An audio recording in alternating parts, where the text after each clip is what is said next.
Now, 2016 was sadly memorable for the loss of many beloved stars, including the legendary musician Prince. Well, as we approach the anniversary of his death, Prince's ex-wife, Mayte Garcia, is set to release her autobiography, telling her story of the man behind the image. Well, before we chat to her, let's take a quick trip down memory lane with the song she inspired.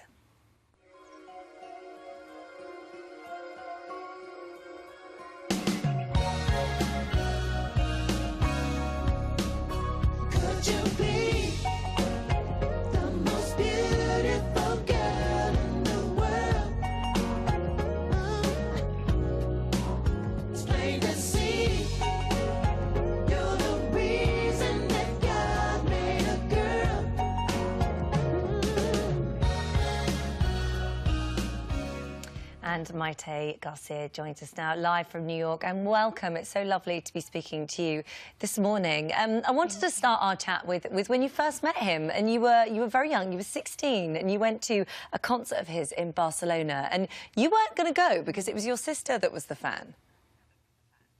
Yes, I wasn't going to go. Good morning, by the way. I wasn't going to go because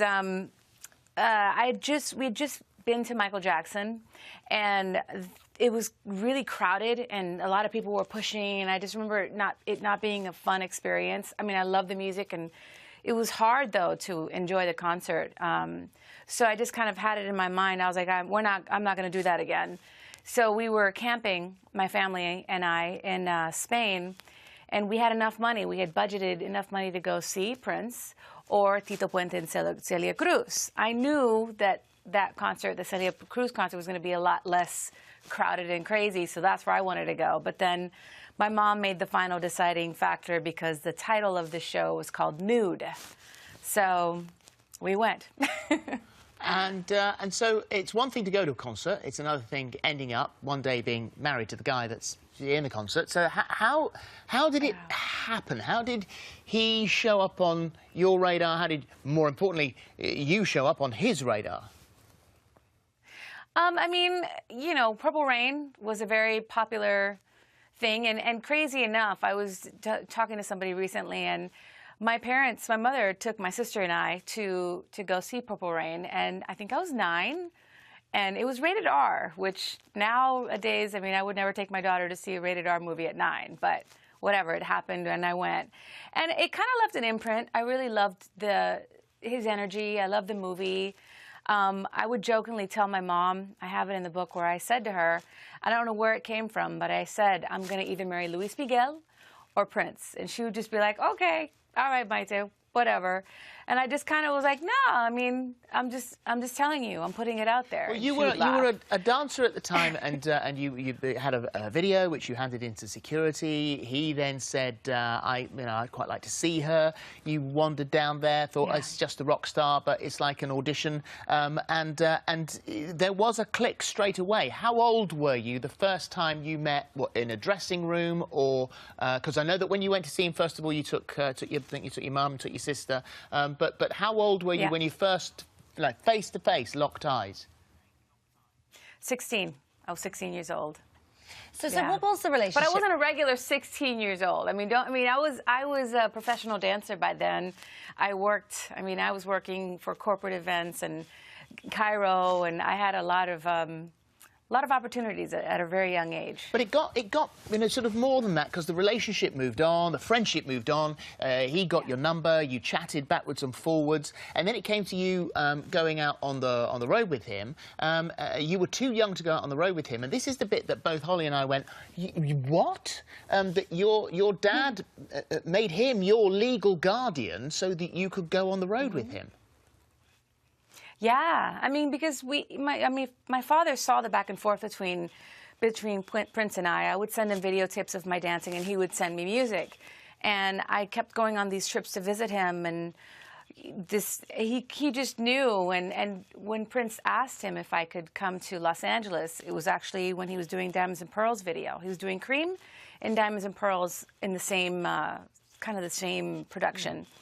And there was a possibility that I could work. So instead of having to deal with all the paperwork, because back then there was no email and everything took 2-3 days to get from Germany, Europe to the United States. I've got to say, Mayte, I mean, as a father here, I've got 2 girls. As a father here of 2 girls, if one of my girls at 17 said, I'm going on the road with a rock star, will you sign over my legal guardianship to them? I would have said, are you absolutely out of your mind? No chance. Well, I mean, the thing is, I was very, I wasn't a crazy kid. I never hung out after school. I never went to football games. I never had sleepovers. I was a trained ballerina. I would study right after school. Every weekend I was with my father. So my father knew that I didn't have that kind of energy. And meeting him, my mother and father, you know, they both spoke to him. And you just know. I mean, it was a trusting, respectful environment. But it wasn't easy, and it wasn't plain sailing either. I mean, lots of the crew, you said they sort of spoke behind your back about what you were doing there, what was the reason for you being there, which that must have been really tough when you're that age and you haven't got your mother and father around to protect you. There was also a moment when, because you weren't dancing as much and you were on tour and you're eating, and you said your body changed and that you put on weight, and Prince's reaction to that was harsh. Docking your wages. Yeah. Yeah, I know. But he was infamous for that. I mean, if you notice, that's why the band was so tight and everybody was, I mean, it was just a respect thing.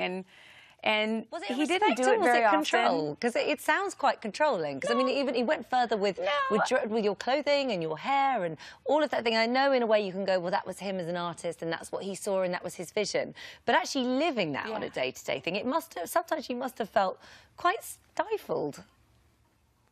No, I mean, it wasn't like he was asking me to have orange hair or do anything crazy. It was something to add to what he was doing, his vision, his album at the time. So it didn't feel controlling. I mean, as a boyfriend, it was never, on a personal level, it was never like that. For work, it was what it was. I mean, anybody that has to work and they have to look a certain way, a certain appearance to keep their job, and that's what we did. And it was fun. I never looked at it and was like, I don't want bangs or I don't want to wear this. It was always like, yes, this is awesome. I mean, it was Prince. How did he propose?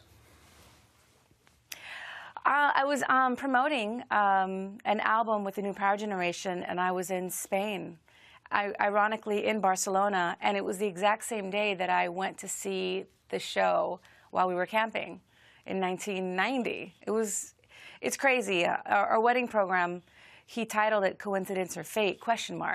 And I always used to think, that's weird. But now, I mean, looking back and my years of living, I definitely believe in fate. So it was over the phone. It's so it's not massively romantic if he proposed. Was it actually a phone call or was it a text? No, there was no text back then. Back in 1995. Of course.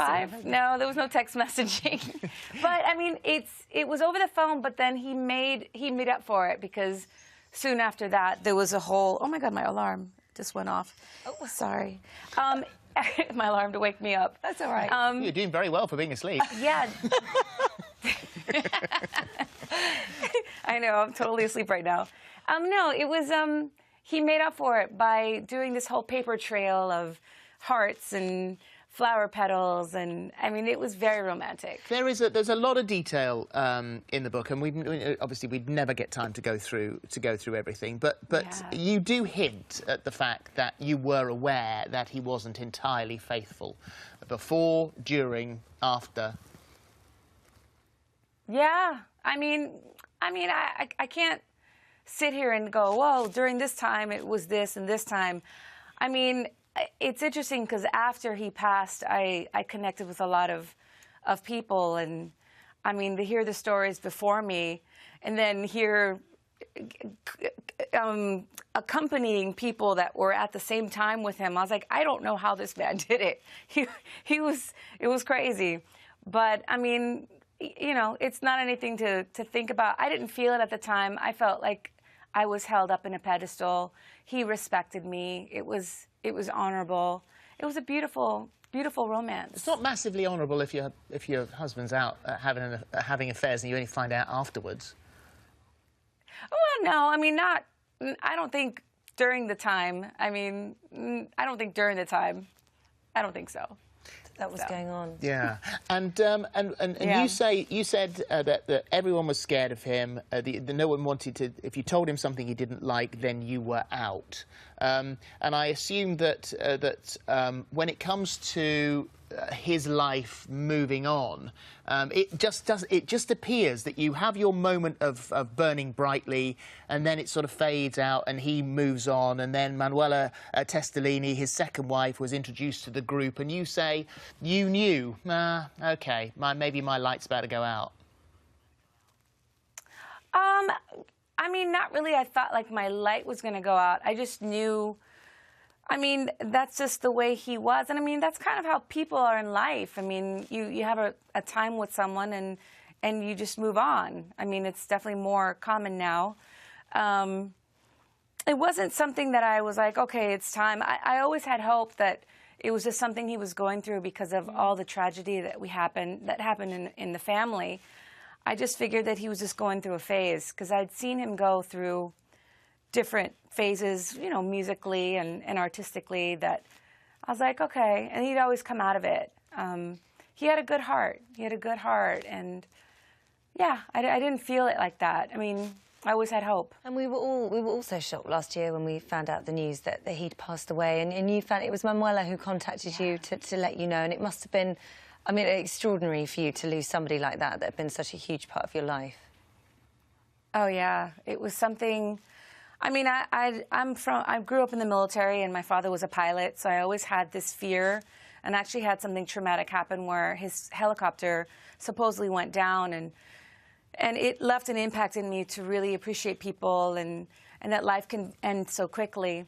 So I always had that in the back of my mind because, of course, Prince was older, but I didn't think it was going to happen so soon. I thought, you know, maybe in his 80s, because, I mean, his father lived to be in his 80s and was a little Spitfire, and I figured that it would be the same with Prince, but yeah. Well, thank you so much. It's tragic. Thank you for talking to us today. The book is My Life with Thank you. Prince.